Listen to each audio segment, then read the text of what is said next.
Being an artist requires you to tap into dark places to create beauty, and you have to put your heart on the line to be true to the art. There's a feeling you get in your stomach when you're struggling. There are two ways of getting that energy out of your system. There's a negative release through drugs, self-harm, or suicide, or a positive release through art.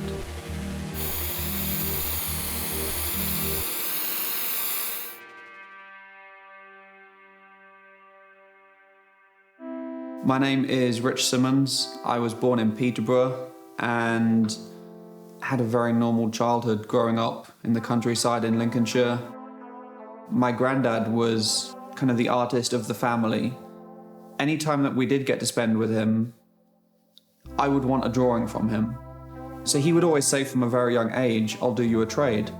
So I would sit in the corner of the house with a little sketchbook with pens and crayons and felt tips, and I would come up with my little 5-year-old masterpiece of something.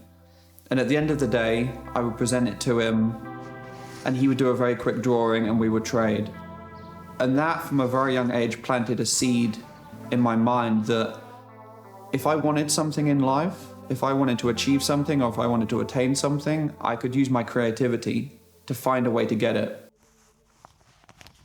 Art was always my thing. That's just who I was. I could just draw and I could paint and I could mix colors better than other students in my class. I'm a very, very visual person. So being in a school system and being told to read textbooks and write essays, I struggled a lot more hitting my teenage years than ever before. And that became frustrating, knowing that you're an intelligent person, but at the same time, you start failing subjects because you haven't taken the information in the right way. I never did well in college. I failed art, I failed graphic design, I failed communication studies because I wasn't learning in the right environment and in the right way. I wasn't communicating verbally and I was locking myself away and I wasn't processing everything that was going on with my family splitting up and the issues at home, and my dad became worried about me. And he asked me to go and see a couple of therapists so I could kind of try and open up to someone.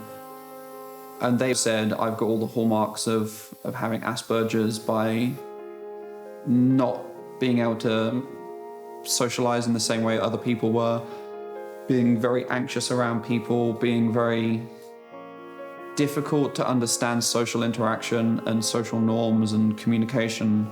That was my weakness.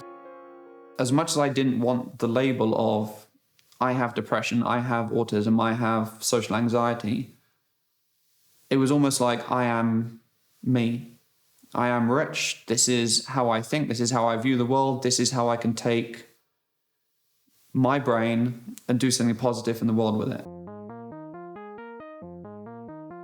I started to take all of those frustrations and inability to communicate verbally, and I was communicating it through visual means, through painting. And the artwork was very dark. It was almost like taking the demons and trapping them into a canvas, but they were no longer inside me. I was able to use a paintbrush or a spray paint can or a pencil or whatever it may have been to channel that frustration out and trap it on paper, trap it on canvas. And it wasn't until I was maybe 20, 21, and I was talking to my aunt at the time, and I was explaining what I was going through because she was concerned about me as well. I tried to explain to her that I was struggling with different things, but I was okay because I had my artwork. And she said, you're doing art therapy. Without even realizing it, I was using this positive release. I was taking that and doing something artistic with it. And that saved my life. And I realized that this balance of dark and light and pain and beauty was this ability to turn something negative into a positive. Taking a caterpillar and pupating it and a butterfly flying out of it, free to fly off into the world and inspire other people with its colour and its beauty, but remembering that it started life as this caterpillar on a leaf, is the same thing with what I'm doing with my art, where I'm taking something like depression that is festering inside of me and channeling it through art, and then putting my artwork out into the public and setting it free into the world for other people to see the beauty that I've tried to create from that painful, emotional experience. It was like a weight had lifted off my shoulders, and I realized now was the right time to do something. So I spent all evening in my room listening to music, just writing things on paper, just scribbling down lyrics or poetry or words, just anything, just channeling it out of my system, trying to find the answer to what it was. And I wrote down the words, "Art is the cure." And something sparked in me, and I realized those 4 little words were what I was supposed to be doing. I think with art therapy, a lot of people get stuck on the idea of art being just painting or drawing. And if someone doesn't know how to do those things, they don't think art therapy can help them. But what I want people to realize is that art comes in so many different forms. It's just being creative. And that therapy aspect of it doesn't just relate to depression. It can relate to anxiety, eating disorders, autism, anything that someone's going through. Whatever it may be, in whatever realm it is, creativity can be a release for that. It's how you get it out of your system through being creative. That's what art therapy is. So I created a Myspace page that night, and I wrote my story, and I told whoever wanted to listen, this is who I am, this is what I was going through, this is how I dealt with it. And if I can do it, maybe you can do it. Get in touch, let's be friends, let's communicate. Maybe I can inspire you in some way to do the same thing that I did. And then people started to resonate with it, and people started to message me saying, I do the same thing. I never realized that was a form of art therapy. Or my friend is going through depression, or my friend is going through an eating disorder or anxiety.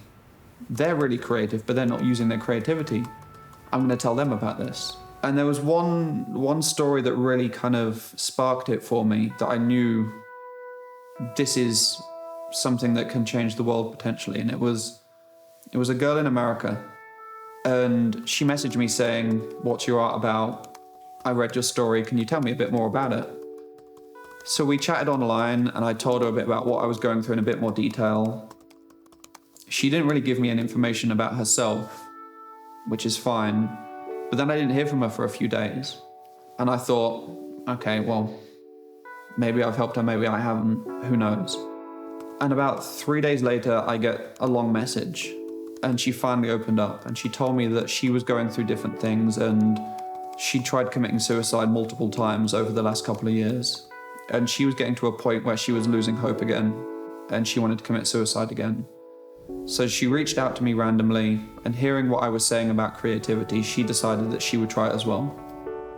So she went away, and she got all of the art supplies she could together, and she locked herself in her bedroom. And she spent the next 3 days drawing and painting and writing and just getting out of her system. And she told me at the end of the email that she didn't think about self-harming for the first time in ages, because she was so engrossed in making art. She had a release, and she had a channel to express herself. It was the feeling that it gave her. She felt a weight had lifted off her chest, off her back. She found hope for the first time in a long time by doing that. And at the end of the email, she thanked me for saving her life. And I realized if I could do that for one person, what would happen if more people read the story? What would happen if more people heard about art therapy? And that gave me the motivation to really push something into art as the cure, and to create this movement.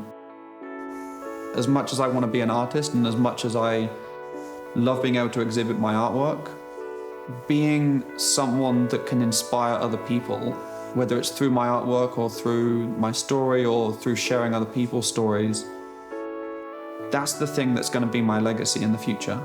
I want to be the person that inspired other people to overcome things, inspired other people to change their lives and find a release through art and find a cure.